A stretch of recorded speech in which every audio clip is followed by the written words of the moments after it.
आजच्या या भागामध्ये आपल्या सर्वांचं स्वागत करते। मी प्राध्यापक डॉक्टर मुक्ता सोमवंशी आपल्याला प्रशासकीय विचारवंत त्यामधील टेलर या विचारवंताविषयीचा अभ्यास आपण या ठिकाणी करीत आहोत। आपण टेलर या विचारवंताचा अभ्यास करत असताना पहिल्या भागामध्ये टेलर विषयीची माहिती आपण पाहिलेली आहे। त्यामध्ये प्रामुख्याने प्रास्ताविकामध्ये आपण थोडीशी पार्श्वभूमी या ठिकाणी पाहिलेली आहे। याचबरोबर त्यांचा जीवन परिचय सुद्धा आपण पाहिलेला आहे। आजच्या या भागामध्ये आपण त्यांचं व्यवस्थापनाविषयीचा जो काही त्यांचं मत आहे ते आपण या ठिकाणी पाहूयात।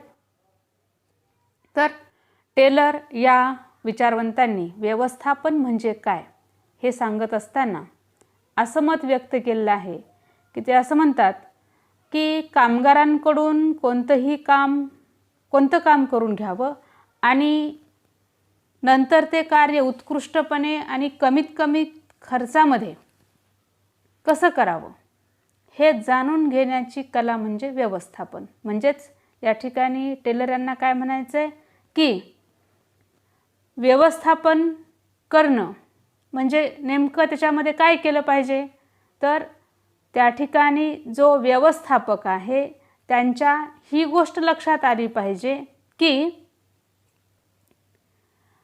कामगारांकडून आपण कोणतं काम करून घेतलं पाहिजे, त्यानंतर ते काम उत्कृष्टपणे आणि कमीत कमी खर्चामध्ये ते कसं करता येईल याचं कसब संबंधित व्यवस्थापकाकडे असलं पाहिजे आणि त्यालाच त्यांनी व्यवस्थापन असं म्हटलं आहे। तसंच ते असंही म्हणतात की कोणत्याही उद्योग व्यवसायामध्ये मनुष्यबळ, कारण कुठलाही व्यवसाय तुम्ही या ठिकाणी घ्या, कुठलंही कार्य घ्या, त्या ठिकाणी सर्वात महत्त्वाचं मनुष्यबळ असतं, तेथील यंत्रणा असते। याचबरोबर मालक यांच्यामध्ये सुसंवाद आणि समन्वय असणं आवश्यक असतं। म्हणजे जेव्हा एखादा उद्योग व्यवसाय आपण सांभाळत असतो तेव्हा त्या ठिकाणी 3 बाबी अत्यंत महत्त्वाच्या असतात। त्या ठिकाणचं मनुष्यबळ, यंत्रणा आणि मालक, या 3 घटकामध्ये सुसंवाद आणि समन्वय असणं सुद्धा आवश्यक आहे। या सुसंवाद आणि समन्वयाची पूर्तता करण्याकरिता सुसंगत व्यवस्थापन तंत्राचा वापर करावा लागतो। टेलरने आपल्या या व्यवस्थापनाच्या संकल्पनेत प्रामुख्यानं व्यवस्थापन आणि कामगार यांच्यात शास्त्रीय पद्धतीने सहकार्य निर्माण करण्यावरती भर दिलेला आहे। म्हणजेच टेलर असं म्हणतात की या ठिकाणची जी काही कार्य आहेत ही कार्य सुरळीतपणे पार पाडण्यासाठी त्यांच्यामध्ये सुसंवाद समन्वय असणं आवश्यक आहे।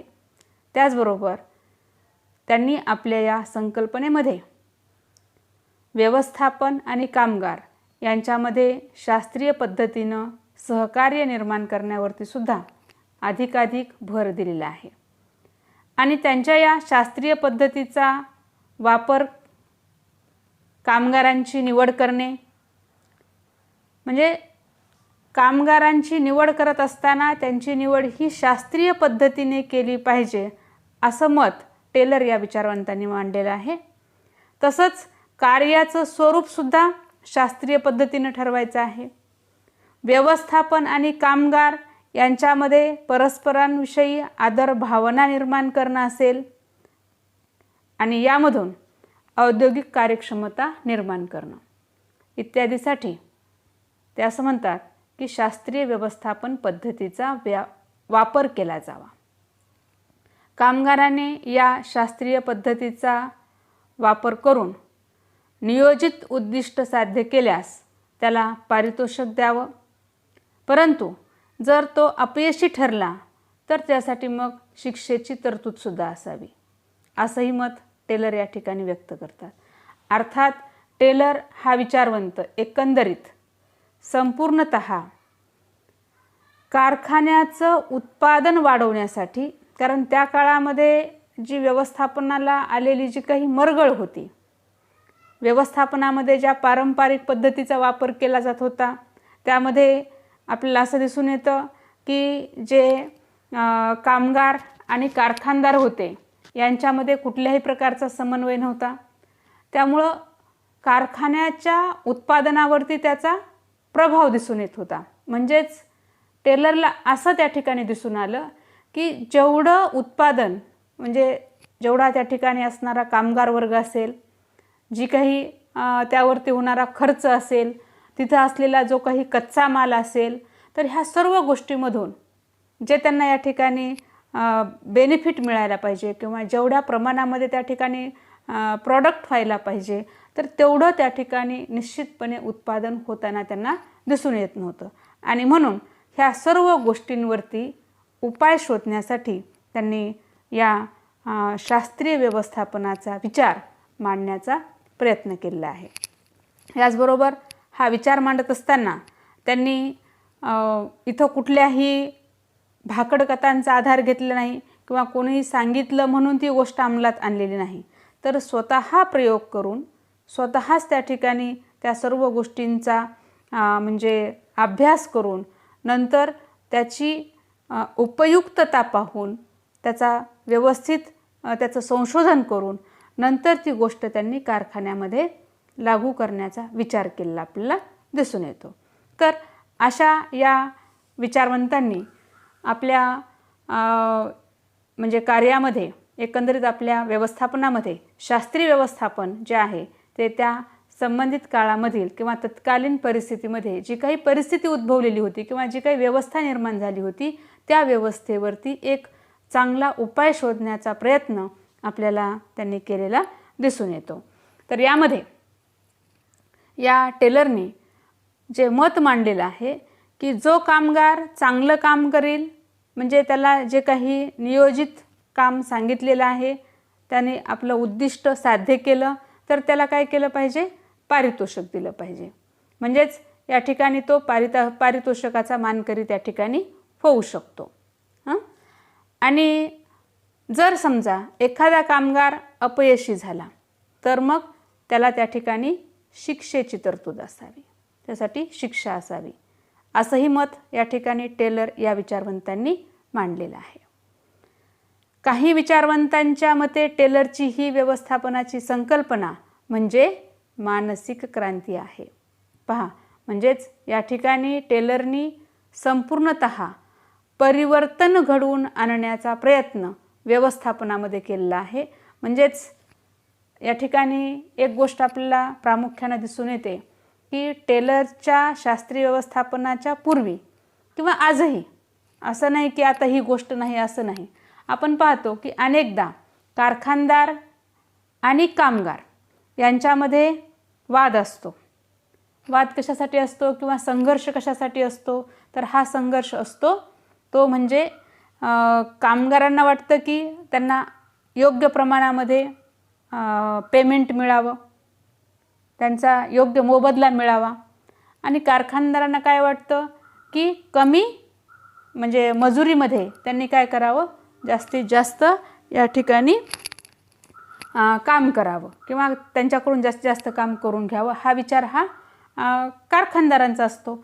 आणि यामध्ये मग या दोघांमध्ये संघर्ष निर्माण होतो की हा पगार वाढवा म्हणतो आणि तो पगार वाढवायला तयार नसतो. यामुळं कामगार आणि मालक यांच्यामध्ये संघर्ष आपल्याला दिसून येतो.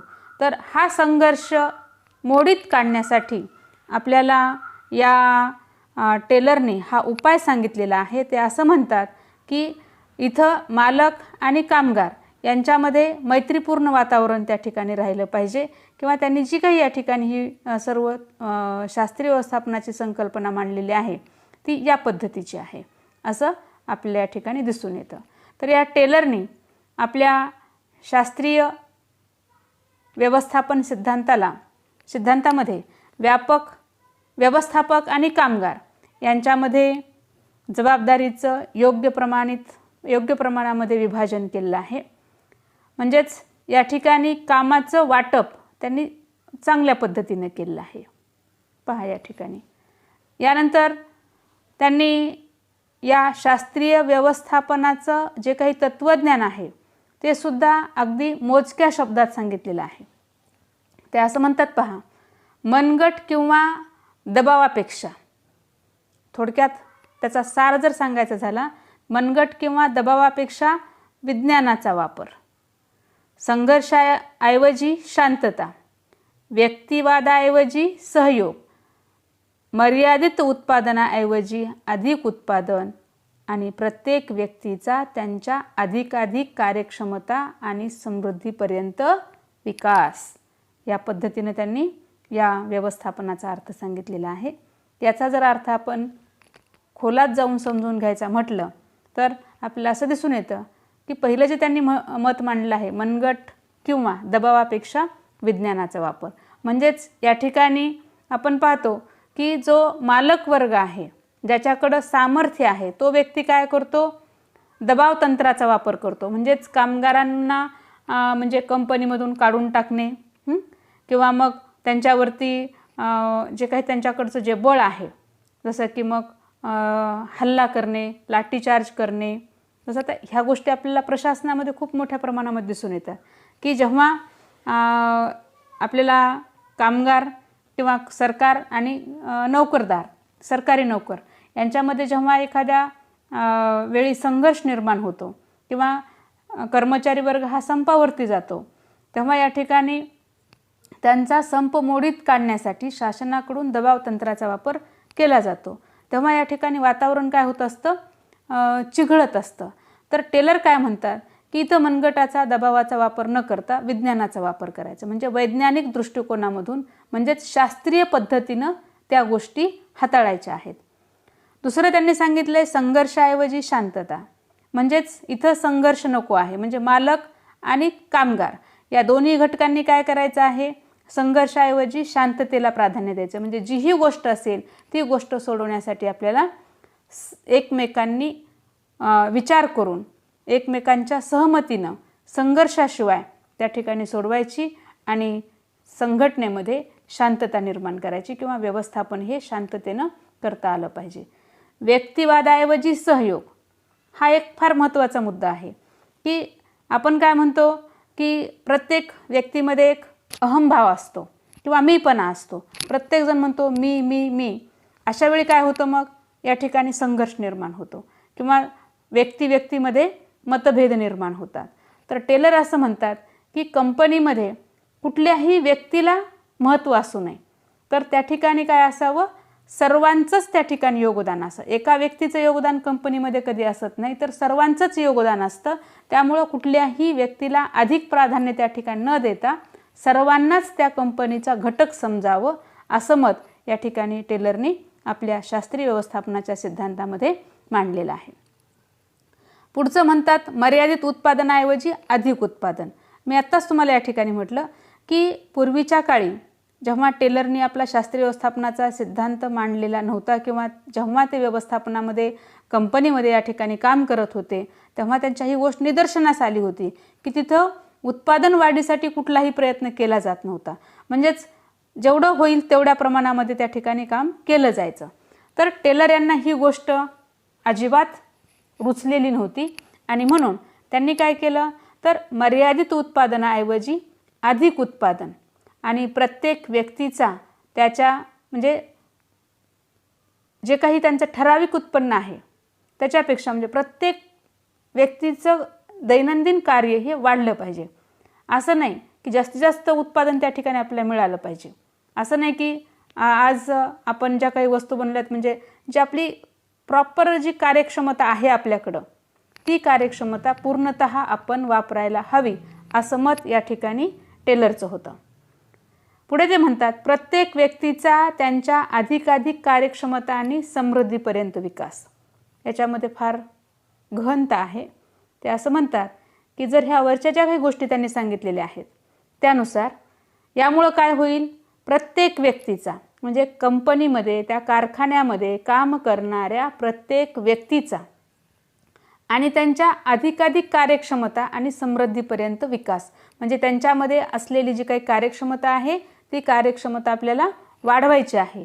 त्यांच्याकडून म्हणजे अधिकाधिक त्यांनी काम केलं पाहिजे आणि याच्यामुळं काय होईल, मग त्यांची समृद्धी होईल, त्यांचा विकास होईल आणि यामुळं या ठिकाणी प्रत्येक व्यक्तीचा जीवनस्तर उंचावेल असं या टेलर विचारवंताला वाटतं. तर थोडक्यात कामगार, व्यवस्थापक, मालक यांचं अधिकाधिक कल्याण हे त्यांच्या शास्त्रीय व्यवस्थापन सिद्धांताचं मूलभूत तत्त्वज्ञान आहे.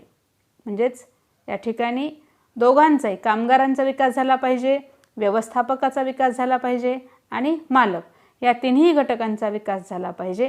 काही विचारवंतांनी तर असंही या ठिकाणी म्हटलेलं आहे की टेलरचं व्यवस्थापन हे संपूर्ण समाजाच्या कल्याणाचा गाभा आहे. संपूर्ण समाजाच्या, पहा की संपूर्ण जे समाज आहे त्या समाजाचं ते या ठिकाणी कल्याण आहे. कारण ते असं म्हणतात, पहा की जर समजा या ठिकाणी आता हे खूप व्यापक स्वरूपामध्ये टेलरनी खरं तर आपले हे विचार मांडलेले आहेत. त्यांचे विचार समजून घ्यायला आपल्याला खूप सखोल अभ्यास करावा लागतो. आता यामध्ये संपूर्ण समाजाच्या कल्याणाचा गाभा आहे हे जे वाक्य आहे हे वाक्य फार महत्त्वाचे. कारण आता या ठिकाणी कंपनी, व्यवस्थापक, कामगार हे जे काही कंपनी मालक असेल यांचा विकास आपण समजू शकतो किंवा त्यांनी जर शास्त्रीय व्यवस्थापन पद्धतीचा अवलंब केला तर यांचा विकास होऊ शकतो. मग समाजाचं कल्याण यामधून कसं होणार आहे, तर त्याच्यावरती सुद्धा टेलरने या ठिकाणी आपलं मत मांडलेलं आहे. ते असं म्हणतात की जर का या ठिकाणी कमी खर्चामध्ये अधिक उत्पादन झालं तर त्यामुळं काय होईल, आपल्याला जास्तीत कमी खर्चामध्ये वस्तूचं उत्पादन या ठिकाणी करता येईल आणि जेव्हा कमी खर्चामध्ये एखादी वस्तू आपण निर्माण करू तेव्हा त्या वस्तूची किंमतसुद्धा कमी असेल आणि कमी किमतीमध्ये चांगल्या दर्जाची वस्तू सामान्य जनतेला किंवा त्या देशातील नागरिकांना मिळेल आणि यामुळं समाजाचं कल्याण होऊ शकतं असं मत टेलर या विचारवंतांनी मांडलेलं आहे. तर त्यांच्या या टेलरच्या व्यवस्थापनाचं तत्त्वज्ञान जे आहे ते नैसर्गिक संसाधनांचा योग्य उपयोग करण्यास शिकवतं. म्हणजेच या ठिकाणी आपल्याला जे आहे नैसर्गिक साधन संपत्ती जी आहे त्या साधनांचा महत्तम उपयोग आपल्याला या ठिकाणी मानवी प्रयत्नातून शक्य होतो यावर त्यांचा निश्चित असा विश्वास होता.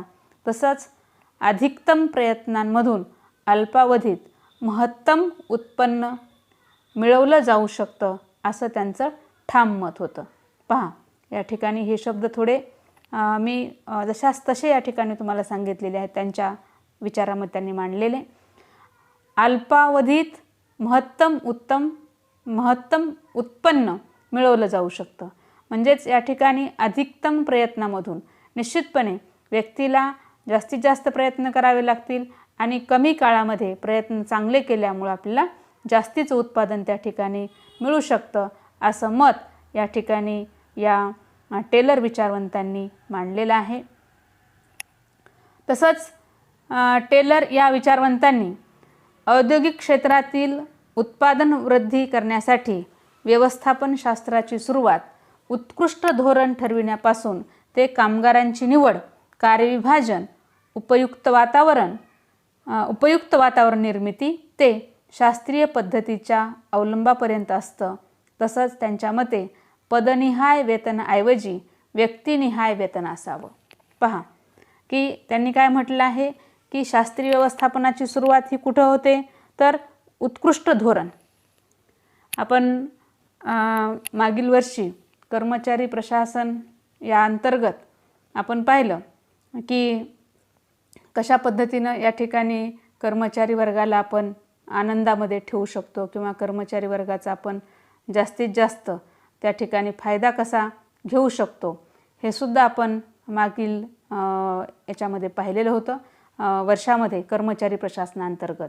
तर त्या पद्धतीनं जर आपल्याला ह्या गोष्टी करायच्या असतील तर सर्वात पहिलं धोरण त्या ठिकाणी उत्तम असणं गरजेचं आहे की ज्या धोरणामध्ये कंपनीचा एकूण जो काही त्यांचा फ्युचरचा प्लॅन असेल तो असेल, कामगाराविषयीचा त्यांच्यामध्ये समावेश असेल, उत्पादन वाढीविषयीचा समावेश असेल, एकंदरीत संपूर्ण त्या कारखान्याचं जे काही धोरण आहे ते अत्यंत महत्त्वाचं आहे. तर तिथपासून ते कामगारांची निवड, कर्मचारी वर्गाची निवड या ठिकाणी करणं असेल, कर्मचारी वर्ग निवडल्यानंतर त्यांच्या कामाचं विभाजन करणं असेल, त्यानंतर संघटनेमध्ये किंवा व्यवस्थापनामध्ये कंपनीमध्ये काम करत असताना उपयुक्त वातावरण निर्मिती असेल, ते शास्त्रीय पद्धतीचा अवलंब करण्यापर्यंतचं या ठिकाणी हे एकूण वातावरण आहे की त्यामध्ये म्हणजे पुढे जाऊन ते असं म्हणतात की मजुरीसुद्धा कशी असावी, पदनिहाय, वेतन ऐवजी व्यक्तिनिहाय. म्हणजे या ठिकाणी टेलर यांनी खूप आपल्याला असं म्हणता येईल की त्यांचे विचार हे साधे सर्वसामान्य असे विचार नव्हते.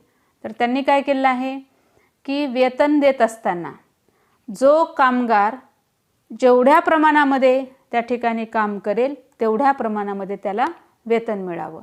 म्हणजेच त्याच्या कामाचा, त्याच्या श्रमाचा त्याला योग्य मोबदला देणं आवश्यक आहे असं या ठिकाणी टेलरला वाटत होतं.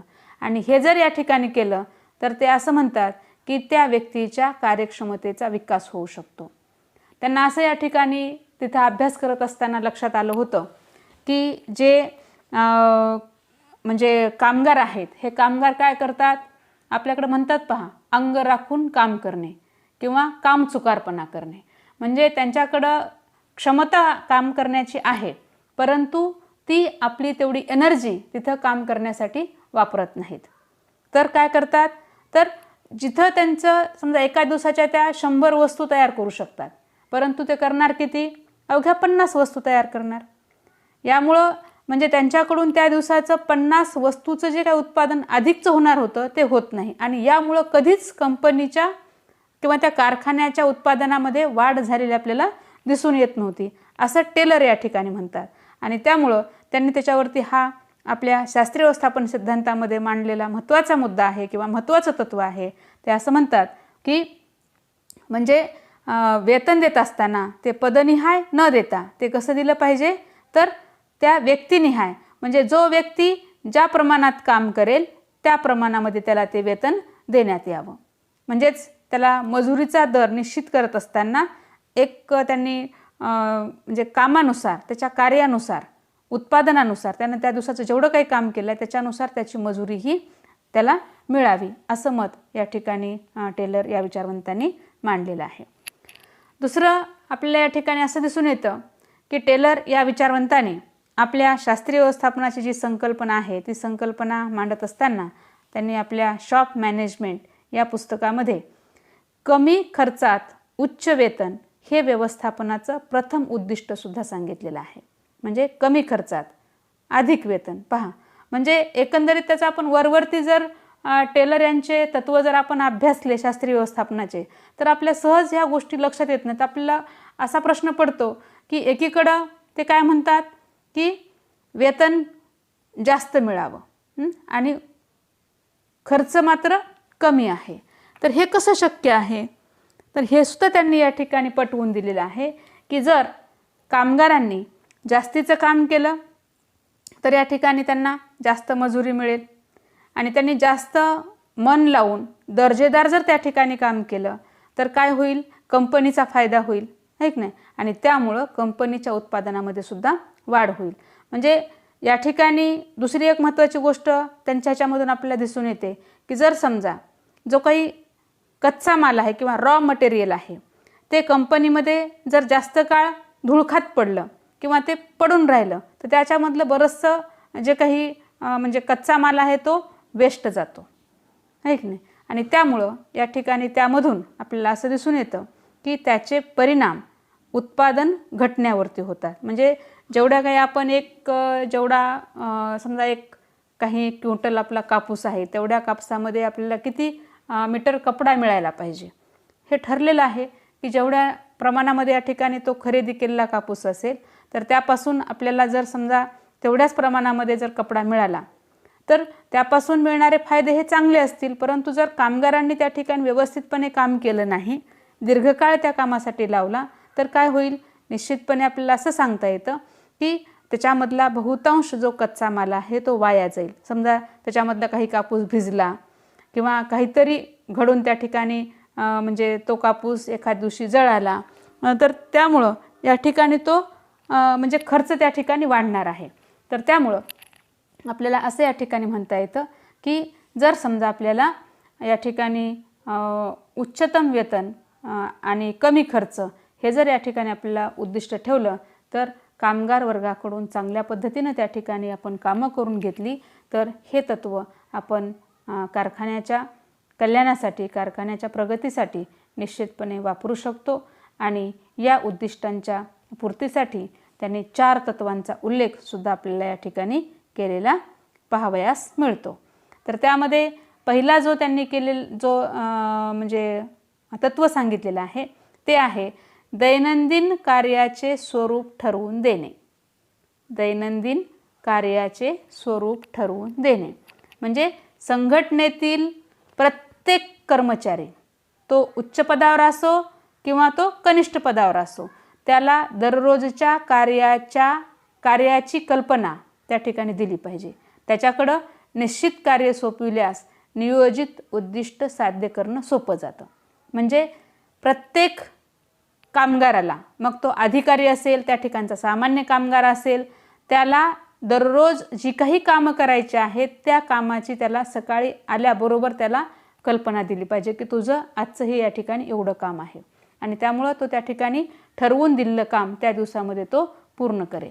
आणि त्यामुळं या ठिकाणी या पद्धतीनं दैनंदिन कार्याचं जे स्वरूप आहे ते ठरवून देणं महत्त्वाचं आहे, असं या ठिकाणी टेलरनी मत मांडलेलं आहे किंवा तत्त्व सांगितलेलं आहे. दुसरं तत्त्व सांगितलेलं आहे त्यांनी, ते म्हणजे कार्यप्रक्रियेत सुधारणा. म्हणजे प्रत्येक व्यक्तीकडे सोपविलेले कार्य योग्य पद्धतीने पार पाडता यावं म्हणून कार्यपरिस्थितीत सुधारणा केली पाहिजे. वातावरण हे कार्य करण्यायोग्य असावं. म्हणजेच आपण पाहिलं की जेव्हा टेलरनी शास्त्रीय व्यवस्थापनाचा सिद्धांत मांडला किंवा ही संकल्पना मांडली, ती संकल्पना मांडत असताना त्यांच्यासमोर अनेक प्रश्न होते. कारण तुम्हाला माहिती आहे की कुठलाही सिद्धांत, कुठलंही संशोधन प्रश्नांमधून, समस्यांमधून पुढे येत असतं किंवा ते होत असतं. तर तेव्हा त्या काळामध्ये त्यांच्यासमोर व्यवस्थापन क्षेत्रामध्ये अनेक समस्या त्यांना दिसून येत होत्या, आणि त्यामधली ही एक समस्या होती की त्या ठिकाणी कामगारांना जी देण्यात आलेली, म्हणजे ते ज्या परिसरामध्ये ते काम करत होते किंवा त्यांचं जे काही वातावरण होतं ते वातावरण त्यांना कामासाठी पोषक नव्हतं. म्हणून या ठिकाणी त्यांच्या कार्यप्रक्रियेत किंवा त्यांच्या कार्याच्या सभोवतालच्या वातावरणामध्ये किंवा त्यांना जी काही कार्यपद्धती त्यांना दिलेली होती ती कार्यपद्धती त्यांना चुकीची वाटत होती. तर तिच्यामध्ये सुधारणा झाली पाहिजे आणि त्या ठिकाणचं कार्याचं वातावरणसुद्धा योग्य असलं पाहिजे, असं मत टेलर या विचारवंतांनी मांडलेलं आहे. पुढचा त्यांनी जो मुद्दा सांगितलेला आहे तो म्हणजे किंवा तत्व यशासाठी उच्च वेतन. फार महत्त्वाचं आहे. यशासाठी उच्च वेतन म्हणजेच कर्मचारी या बाबतीमध्ये निश्चितपणे त्यांना विश्वास असला पाहिजे की त्यांनी त्यांच्याकडे सोपविलेले कार्य यशस्वीपणे जर त्यांनी पार पाडलं तर त्यांना उत्तम वेतन मिळेल किंवा ते अधिकाधिक वेतनाचे दावेदार ठरतील. म्हणजे जेवढं त्यांनी काम केलेलं आहे तेवढा जर त्यांना त्या ठिकाणी पगार मिळाला, साध्या सोप्या भाषेमध्ये त्यांना तेवढा जर पगार मिळाला तर त्यांना आनंद वाटेल. आणि म्हणून या ठिकाणी यशासाठी उच्च वेतन, जर त्यांनी यशस्वीपणे ठरवून दिलेलं काम पार पाडलं तर त्यांना जास्तीचं वेतन त्या ठिकाणी मिळायला पाहिजे, असंही मत या ठिकाणी टेलरनी आपल्या शास्त्रीय व्यवस्थापन सिद्धांतामध्ये मांडलेलं आहे. आणि चौथं आहे ते म्हणजे अपयशासाठी कपात. पहा, एकीकडे सांगतात यशासाठी उच्च वेतन, म्हणजे परस्पर विरोधी इथं त्यांनी कुठलंही तत्त्व मांडलेलं नाही. जर तो कामगार यशस्वी झाला तर काय करा, त्याला वेतन जास्त द्या, आणि जर तो कामगार अपयशी झाला तर त्याच्या वेतनामध्ये कपात करा. तसंच या म्हणजे कर्मचाऱ्यांना ती जाणीव झाली पाहिजे की जर आपण काम वेळेमध्ये पूर्ण केलं नाही तर त्यावेळी आपल्याला या ठिकाणी वेतनामध्ये कपात केली जाईल, म्हणजे आपल्याला कमी वेतन त्या ठिकाणी मिळेल आणि यामधून प्रत्येक कर्मचारी हा काय करेल या ठिकाणी, तर जास्तीत जास्त काम करण्याचा प्रयत्न करेल आणि यामुळं यशासाठी उच्च वेतन आणि अपयशासाठी कपातीचं धोरण या ठिकाणी स्वीकारायला पाहिजे, असं तत्त्व या टेलर विचारवंतांनी मांडलेलं आपल्याला दिसून येतं. तर आजच्या भागामध्ये आपण या ठिकाणी इथेच थांबूयात. जर आपल्याला काही या बाबतीमध्ये अडचणी वाटत असतील, कुठला भाग समजला नसेल, तर आपण तो जरूर या ठिकाणी विचारावा आणि त्याच्यावरती आपण या ठिकाणी मग चर्चा करूयात. तर आज आपण या ठिकाणी थांबूयात. आपल्या सर्वांचे धन्यवाद.